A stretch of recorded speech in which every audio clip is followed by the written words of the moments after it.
Sister Erin Garratt. I can see her here. Welcome to the day 5 of the Halal International Conference.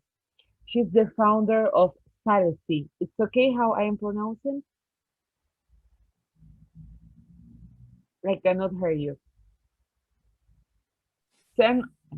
Assalamu alaikum. Can you hear me okay? Yes. Yeah, it's Salsii. Salsii. Okay, Salsii. Yeah. And Yeah. she is, thank you. She's a British entrepreneur who founded the halal skincare brand called Salsii, which is a product inspired by halal and Tayeb concepts as per the Islamic teaching. Thank you very much Inshallah. for your share today. And it's really interesting because sometimes we only listen about halal and we forget the meaning and to follow the Tayyib. So thank you very much, dear sister. Thank you. Jazakallah khair. Yeah, so I guess firstly, assalamu alaikum wa rahmatullahi wa barakatuh. It's so exciting to be here. What I wanted to do is, I guess, just spend my time briefly telling you about, I guess, the disconnect for me. Obviously, I was a white British person that was loosely Christian, and I'd accepted Islam a few years back, alhamdulillah. And it's been such an interesting journey. And I want to start by just telling you the disconnect for me and where I found this kind of the root problem, and how I put these pieces, the jigsaw pieces together, that then is, I guess today, halal and tayyib. But at the time, I didn't understand. So let me just briefly take you back. Okay. So I was learning at the time when I accepted Islam about these beautiful Islamic values of obviously taking care of the one body that we've got, and that it's got a right over us and it's going to answer for us on the day of judgment, which is obviously a scary prospect, but at the same time it gives us comfort knowing that we need to look after it. And then being kind to all living things, whether that is our sisters and brothers in humanity, the wildlife, the animal kingdom, all living things, and taking care of the one planet that we call home right now. And we're going to have to answer for this on the day of judgment. And for me, these Islamic values, these are the things that were just melting my heart, that were resonating with me, that were bringing me closer to Islam. So then, and I love a natural product. I'm all about where I can get a natural remedy, whether it be internally or for my skin. I'm all about natural. I'm all in. I'm always looking at clinical trials and studies that back up what God has blessed us with. Alhamdulillah. We know we have the answers in nature. We're told that in Islam. Alhamdulillah. So at the time, I'm using, obviously I've reverted to Islam, alhamdulillah. I'm using natural products, some even halal and natural products. And there was still a bit of a disconnect in that some of the ingredients and the treatment of people wasn't aligned to what I was learning in Islam. And it didn't make sense, because when you're new into Islam, you think that when you go to a Muslim, predominantly Muslim country, or you use halal products, that it's all encompassing, that it's all aligned to Islam and the values inherently that exist. And for me, it took a few years to understand the situation. So I needed to give you that backstory so that you can understand now what the problem is that we face and why we need to be looking at not just halal and what is strictly permissible and not, but tayyib and this beautiful word of tayyib and how it can change everything. All of these certifications that we've got all around the world, they're all individual pieces that actually the answers are in Islam. If we followed Islam and the values, we wouldn't need all of these other certifications. So let me just give you a little bit of insight. So firstly, obviously, if we think about Tayeb, am I saying it right? Tayeb, we are thinking about something that's wholesome, that's excellent, that is doing good for us. There's more good than harm. So I just want to share this. Some scholars at New Hampshire University have said, in more recent years, the beauty industry, this includes skincare, by the way, has been criticised for practices surrounding false claims and misleading advertisements, the unethical sourcing of ingredients and child labour, the use of harmful ingredients, animal testing, and excessive packaging. For me, coming into Islam, that didn't connect with the values that I was learning about. This does not feel like Tayyib. Yet it's so intertwined and in these complex supply chains of big conglomerates that then own all of these other massive brands. It's not just in the minority. And I think it's very easy to think, that's just in the background, because actually, as long as they're using all of these great words like natural and, biodiverse and ethical, actually, that's not strictly true. So I just want to break it down really, really briefly, because I think it's so important that as Muslims, Muslim or not, anybody that wants to purchase and be involved in a brand that holds these values so close, we need to be aware of actually what the problem is.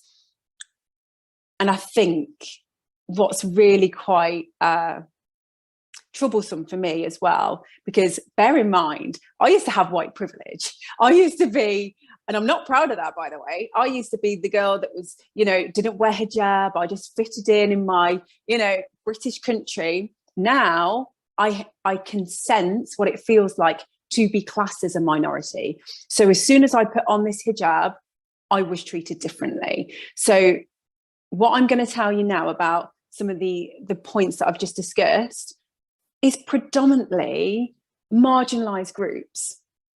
I can't imagine the uproar if this was happening to people in the West.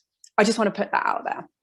Right. So the products that we can be buying that are halal, that are not tayyib, by the way, just to put that out there, natural, and using some of these fancy words that draw us in from a marketing point of view, can be, I just want to add, wrapped in exploitation of adults and children. This includes, cacao butter, shea butter. So in West Africa and Ghana, extreme labour conditions. Obviously, we know about palm oil and deforestation and the impact that has on the animal kingdom and the human hands that are involved in that are grossly underpaid and treated awfully. And the mica mining in India, excuse me, it's illegal. However, there's still up to, I believe, 22,000 children that are illegally mining for mica.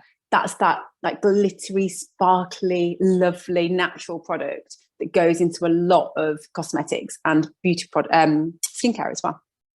So that is something that Lush, if you know of Lush, the brand, they used to use mica in their products. They've pulled out now, purely because that has seen many fatalities. Secondly, and something less intense, because I know it's first thing and I'm coming in hitting you hard with exploitation, but I think we need to be real. Some of the products that we can be using that are, again, classed as natural and ethical, because these are all very loosely used terms, can be embedded in GMO practices.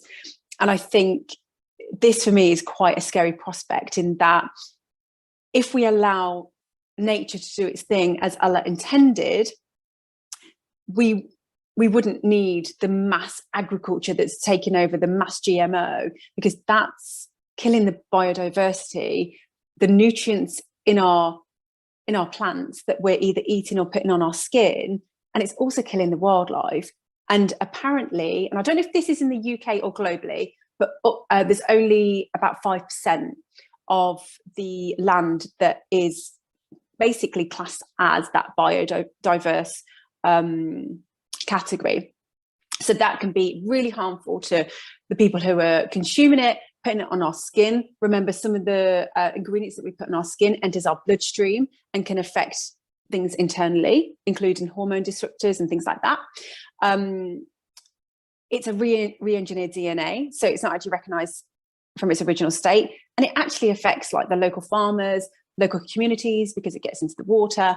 And it's just a horrible, horrible situation. And that is taken over on a mass scale.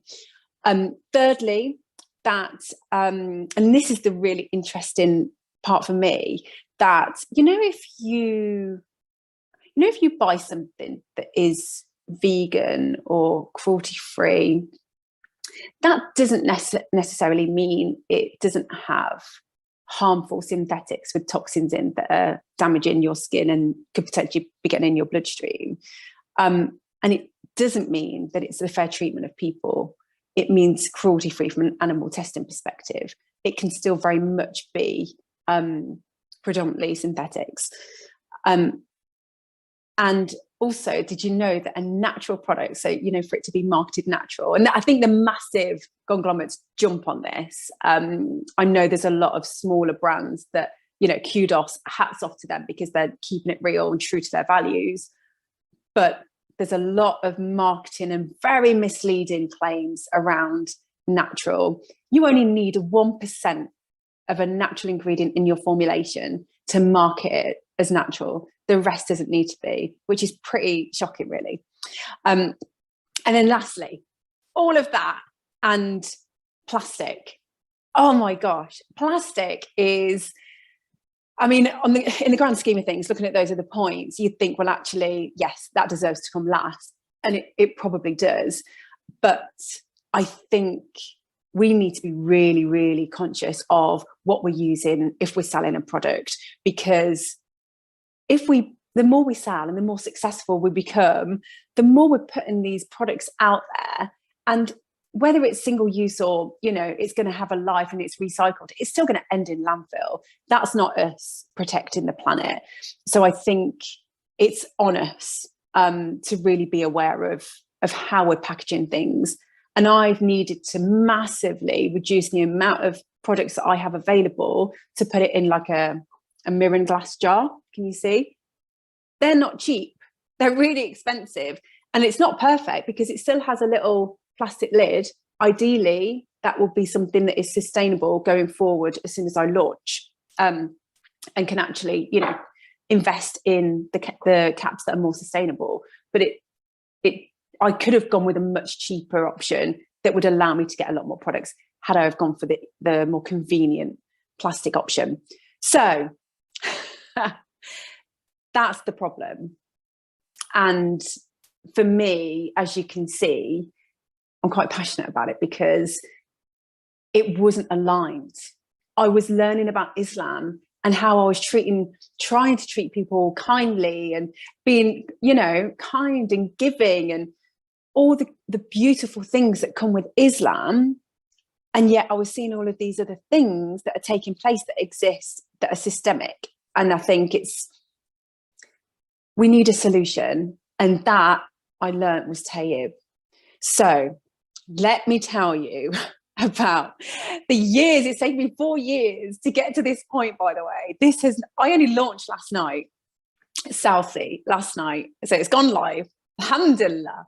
May Allah place immense barakah in it and let my intentions always be good. Ameen. So the brand the ingredients are either from certified organic farms or non-GMO and 100% fair trade ingredients. Like that had to be the minimum. Excuse me, I've got a little cough. The exciting part for me there's two things. I'll share the other one with you in a sec. I get to work with farms like Zaytoun in Palestine to source our olive oil and the skincare products. And how incredible is that? They reinvest their profits into Zaytoun Farm to have a degree of independence, and freedom in that awful situation that I can't even imagine living under.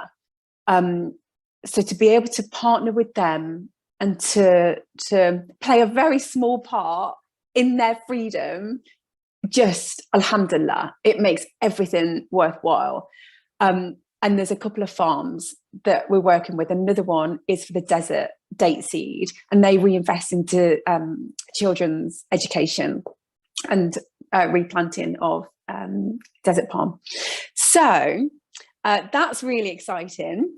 And all of the farms that we work with are either community-led and, as I say, 100% fair trade. So they are paid a fair wage and the fair treatment of people. Like, that was 100% like uncompromisable.